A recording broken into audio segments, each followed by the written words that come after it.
안녕하세요, 김천 시민 여러분. 보이는 라디오의 김수진입니다. 오늘은 여름을 맞아 조금은 오싹한 이야기를 하나 들려드리려고 해요. 여러분은 김천의 두 소녀 물랑과 효랑에 대해 알고 계신가요? 오늘은 조선왕조실록에도 실린 전설 같지만 전혀 전설이 아닌 한 자매의 이야기에 대해 들려드릴까 합니다. 여기는 보이는 라디오 김수진입니다. 김천시 감천면에는 물랑, 효랑 2호각이라는 한 건물이 있습니다.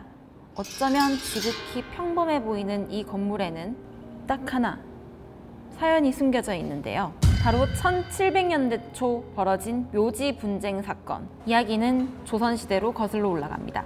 죽산 박씨 집안은 대대로 감천면의 터를 잡고 산 아주 명문 집안이었어요. 한때는 영희 정도 배출할 정도로 미세를 떨치던 가문이었죠. 그중 박수아라는 이는 두 딸 물랑과 효랑을 두고 있었는데 이 두 자매는 어렸을 때 친어머니를 잃었지만 새어머니와 90살에 드신 할머니에게도 지극히 정성을 다할 정도로 정말 효녀였다고 해요. 할머니, 여기 주물러 드릴게요. 아이고 고맙다, 우리 손주.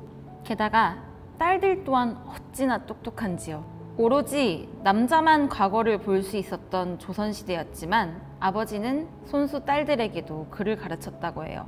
그렇게 화목할 줄 알았던 이 집안에 어둠이 들이닥친 건 한순간이었습니다.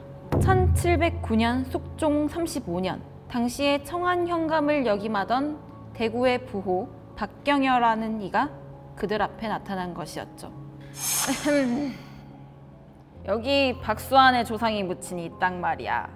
이 땅 매우 탐나는 걸 그냥 내가 확 가져버려? 지금도 그렇지만 당시 조선시대에는 명당으로 인한 분쟁이 꽤 많았어요. 박경여에게 한 스님이 이런 말을 했다고 해요. 저기 감천면 무안리 큰 골에 있는 죽산박씨 선산이 정말 좋은 명당이다. 여기에다가 당신 조상을 묻으면 대대손손 후손이 정말 잘 먹고 잘 살 것이다. 이미 이름이 난 큰 부자였지만 박경여의 욕심은 하늘을 그칠 줄 몰랐어요. 바로 박수아의 조부 묘를 몰래 파내고 거기에 자기 조부의 묘를 이장한 거였죠.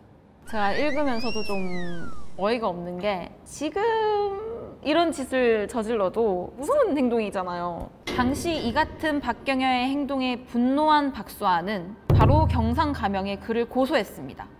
하지만 곧바로 패소해버리고 말았어요. 상식적으로 이해가 안 되죠? 당시 판결을 내리던 경상감사가 박경여의 친인척이었기 때문이죠. 하지만 누가 이런 판결을 받아들이겠어요?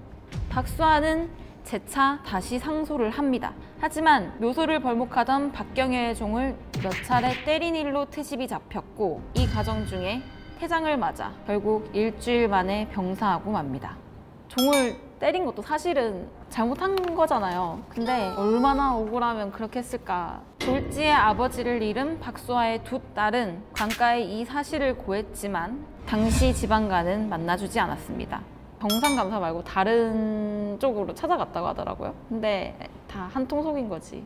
이에 당시 19살에 불과하던 큰딸 물랑이 발벗고 나섭니다. 바로 부친의 원한을 갚기 위해 박경여의 조부묘를 파헤치고 수치로 관에다 불을 지펴버린 거였죠.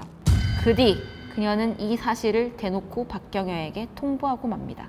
이거를 읽으면서 진짜 살벌하긴 한데 어떻게 보면 똑같이 복수를 한 게 아닐까 싶거든요. 얼마나 그 눈이 뒤집혔으면. 하지만 자기 할아버지의 관이 다 타버렸는데도 박경여는 나타나지 않았습니다. 그리고 그로부터 8일 뒤 마침내 박경여가 상검으로 무장한 사병 100여 명을 데리고 묘소에 나타나게 됩니다.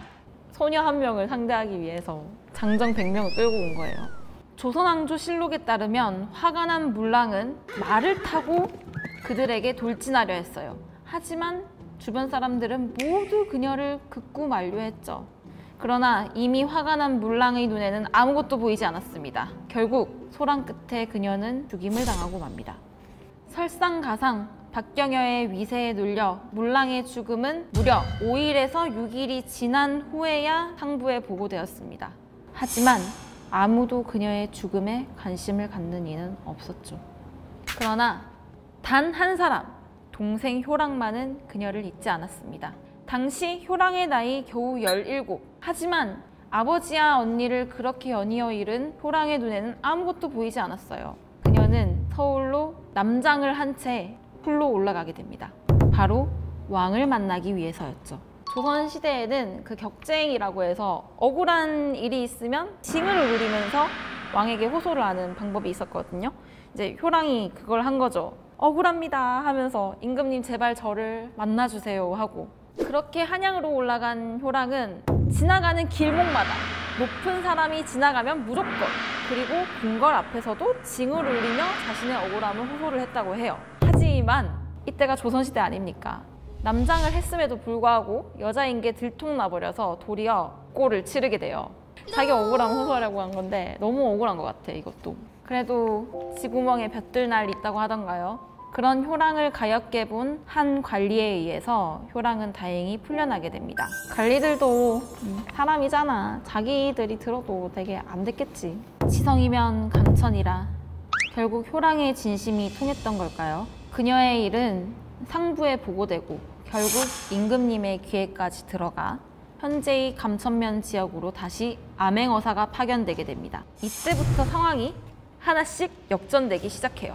바로 죽은 언니 물랑의 시신을 검시하면서 뭔가 이상한 게 발견된 거였죠. 당시 물랑의 시신은 크게 매맞은 자리가 3군데가 있었고 왼쪽 옆구리에 길이가 3촌 5푼 정도 되는 깊이의 자상이 있었다고 해요. 제가 찾아봤거든요. 촌이 마디 촌자를 쓰거든요. 한 마디의 길이를 1촌이라고 하는데 이 길이가 3촌이에요. 1푼이 0.3cm 정도 되거든요. 그러니까 대략 한 이 정도 길이의 그런 상처가 있던 거 아닐까? 이 정도면 시신이 성할 리가 없죠. 그런데 놀라운 일이 발생합니다. 바로 물랑의 시신이 전혀 썩지 않았던 거죠. 당시 그녀가 입고 있던 옷은 이미 상할 대로 상해서 모두 살갗에 달라붙은 상태였지만 정말 놀랍게도 그녀의 시신은 방금 막 죽은 사람처럼 전혀 상하지 않았다고 합니다. 지금도 진짜 놀라운 일인데 지금 이런 일이 일어나도 당시 사람들은 얼마나 놀랐겠어요. 마침내 이 사건이 전국에 퍼지게 됩니다. 그리고 전국의 유생들은 물론 현재의 국립서울대에 해당하는 성균관 유생들조차 모두 들고 일어나 물랑과 효랑의 억울함을 해결해 줘야 한다고 했죠. 결국 명당은 물랑과 효랑의 집안인 죽산 박씨 집안으로 다시 돌아가게 됩니다. 1724년 경종 4년 이미 죽은 물랑에게는 정려가 내려지게 됩니다. 여기서 정려라는 게 내려졌다고 하잖아요. 이게 효자, 효녀같이 훌륭한 사람들에게 이제 내려지는 건데 물랑이 죽은 지 거의 한 15년? 16년 지나서 내려진 거거든요. 게다가 선산만 이 집안에 돌아간 거지 사건의 원흉인 박경현은 아무런 처벌을 안 받았대요. 되게 억울하겠다, 진짜. 그 일이 있은 이후 효랑은 복호를 받고 경남 합천군에 살던 한 남자와 결혼하게 되었습니다. 이렇게 효랑도 행복하게 살면 좋겠죠? 그런데 정말 안타깝게도 25의 나이에 그녀 또한 요절하고 맙니다. 한참 후 새로 임금이 된 영조가 두 자매에게 각각 물랑과 효랑이라는 시명을 내리고 후세에도 길이 본받을 인물로 칭송하면서 이 이야기는 막을 내리게 됩니다. 물랑과 효랑 그리고 그녀들의 아버지인 박수아 또한 억울함이 조금은 풀리게 되었죠. 제가 이렇게 읽긴 했는데 이걸로 억울함이 풀렸을까 솔직히? 어쨌든 본인들은 다 억울하게 죽임을 당했잖아요. 정작 그 당사자는 처벌도 안 받고. 그래서 되게 안타깝고 불쌍한 것 같아요. 이후 출천대 효효낭전이라는 소설로 출간되게 됩니다. 사람들이 기억을 이렇게 하는 거 보니까 정의가 결국 승리하네. 그런데 이 소설들은 현재에도 매우 구하기 힘든 상태라고 해요. 왜냐하면 그 박경여의 문중 사람들이 이 소설이 나올 때마다 사서 다 불살라 버렸다고 해요. 나라도 그럴 것 같아. 솔직히 부끄럽잖아. 여러분 오늘의 이야기 어떠셨나요?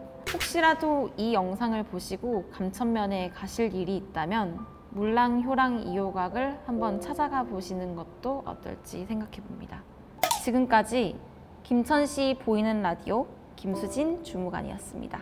좋아요, 구독, 알람 설정 부탁해요. 안녕.